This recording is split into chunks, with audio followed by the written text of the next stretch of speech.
It's the 24th of December 2023, just hours to Christmas. Jesus is going to be born. Welcome to the United Matters channel. We're coming through the player ratings of this game that saw United being beaten by 2-0. I ranted about Erik ten Hag and how he really made a very poor selection of the team, especially why not play Amrabat. Yet went ahead to obviously play very well against Liverpool, I really ranted at him, and it's high time he changed, because when he doesn't change, we are going to register more losses. The more he keeps himself on Scott McTominay, a lot is going to happen. We thank God for the gift of life. The Muslims, Barakallahu fikum, and the living to God bless you abundantly, and I cover everyone the precious blood of Jesus Christ. Today is a Sunday, right? And we get into the player ratings. Let's say close to a good number of likes, like 100. Smash this video. We start up with Andre Onana. Ball distribution, perfect. He did all the saves he had to do, and I've seen people come out and really blame him for the first goal that we conceded. That would have gone ahead to do better.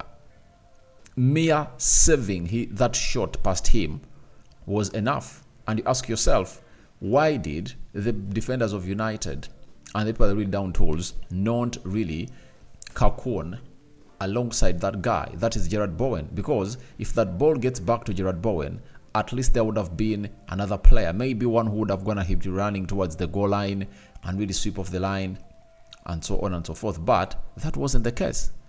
It wasn't the case. So for me, I don't blame Andre Onana for any goals, and I'm giving him a 6.5.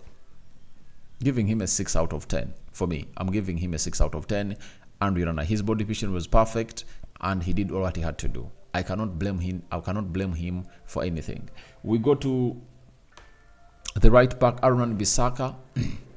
Obviously, you've gone ahead to understand that there is something we miss when you're not having Diego Dallo. Diego Dallo, offensively, is better than Aaron Bissaka, and defensively is good. Though defensively, Aaron Bissaka is better, but you lack that run, that late run that the fullback makes into the final third of the box to obviously maybe put in a cross or really hold up and really release another player, something that Bissaka cannot do.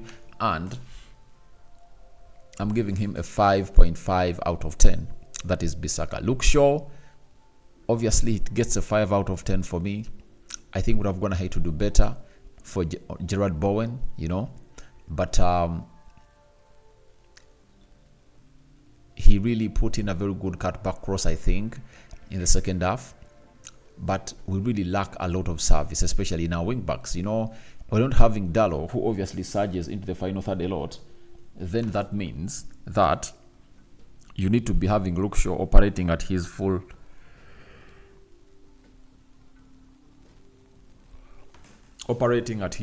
best. But this guy is not operating at his full best. That is it. So when you look at that, it obviously tells you that there is something lacking.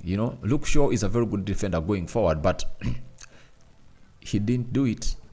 And he really does it this time around. So I would like to see him really playing a lot. And is it because of the style of play that Erik ten Hag is playing that tells him not to commit a lot? 5 out of 10 for me is what this guy is really getting. And then we go to the central defense. John Evans, he was one of the best performers of the day, according to me. And to me, he gets a 6 out of 10. John Evans, he had a chance, the way he really controlled himself, getting a yellow card in the first half. And he kept himself in the game, yet he went ahead to make very many fouls. At a point X, I thought that, he's going to be really sent off, but he obviously played 90 minutes, and his seniority came into play.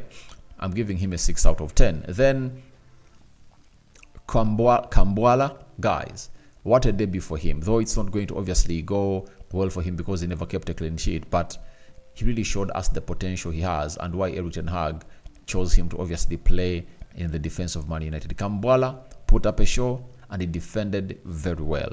Press resistant, good game reader, and to me, he really deserves a lot onto the day. And for me, I'm giving him a 6 out of 10. That is it. We go to the midfield. Scott McTominay, to me, he was one of the worst performers of the field of play, and this is where I went ahead to go bad onto Erik ten Hag. That why keep a player who is really one of the worst on the field of play? Why keep him on play? That is it. So Scott McTominay, for me, he takes a 3 out of 10. 3 out of 10 for me. That's what he takes. He takes a 3 out of 10. That is Scott McTominay. Then we go to Kobe Menu.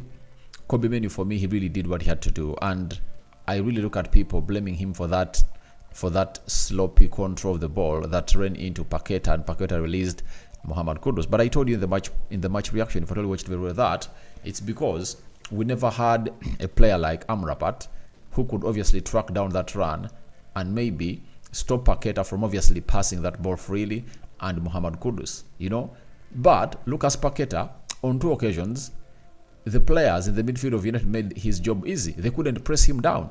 You get? So Kobe Menu, for me, he takes a 6 out of 10. He takes it because he really did lots of things. And apart from that second goal that we concede, nothing else he does that is not right. He did most of the things right. That is Kobe Menu. Then Bruno Fernandes. Guys, I'll say this. This club needs a revamp. And we need to admit that a club like Manchester United needs a player who offers better when you're really holding the ball more than what Bruno Fernandes is offering. Because we look at players like James Maddison, look at players like Jude Bellingham, look at players like Odegaard, look at players like Kevin De Bruyne. What they offer is totally different from what Bruno Fernandes does. We need a more composed player who will keep us in the game. Pass that ball around and see to it that everything goes on a lot. Because Bruno will try to pull out moments of magic, but they won't work out. And every time he tries to obviously go in for that pass, instead of a shot at goal, you see to it that we are close to obviously scoring a goal. That is something that he needs to be doing on a regular. You're seeing people cocooned into the central defense and then you try to go in for a shot. Why? Try to obviously keep passing that ball and find means of obviously unlocking that defense. So I'm giving Bruno a 4.5 out of 10. We go to Garnacho. Guys, I was very disappointed with Garnacho. Do you know why? He had the 2 best chances of the game and he couldn't obviously deliver United from that spell of not scoring a goal in 4 games. Garnacho today, you are taking a 4 out of 10. That is it.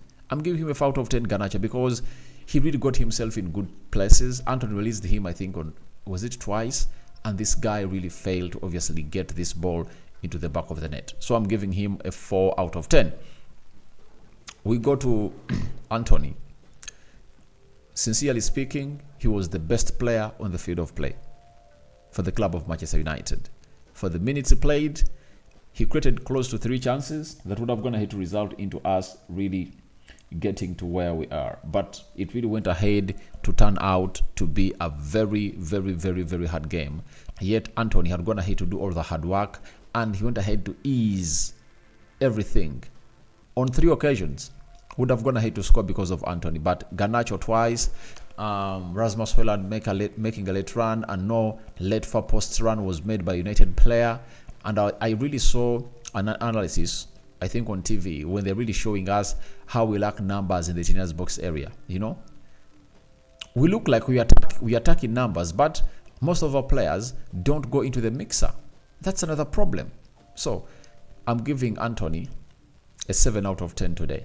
He has been consistent and he's no longer going in for those curling efforts. He really tracks back well and he obviously makes it a point that he goes ahead to obviously create chances. That is it. Anthony, for you. 7 out of 10. We go to Rasmus Højlund. He's a player I'm not going to even blame a lot because he's in a graveyard shift. In that entire game, he never got a chance. They never created chances for him, and chances landed on Garnacho. Garnacho couldn't obviously craft out something for this guy, and it really never worked out well. So I'm giving him a 6 out of 10 because he was in a graveyard shift. We go to the substitutes. Eriksson, he's going to get a 6 out of 10. The composure brings up on the field of play. Pelestri, 5.5 out of 10. I like the way he tracked back, he defended at a certain point when Andrew Onana really punched that ball. It really fell in the vicinity of, was it Paqueta? And then Pelestri had tracked back very well and he helped us win that possession. Then later, he takes a 5.5 out of 10. Marcus Rashford, 5 out of 10. His body language was poor and I think it really looked like a bad substitution. Why take off Rasmus Højlund? Was he injured? We'll wait and see how that pans out. So, which other player came on? Sergio Roglen, 5 out of 10, had nothing to do that entire game because we had already gone ahead to lose. The manager, Erik ten Hag, a 2 out of 10. That's the rating I'm giving Erik ten Hag. My man of the match is Anthony, and I believe he was the man of the match according to me. He was the best player of United on the field of play. I thank God for the gift of life. May the living to God bless you abundantly. Rokan David remains my name. I sign out for now. See you later. The Muslims, Barakallahu Fikum.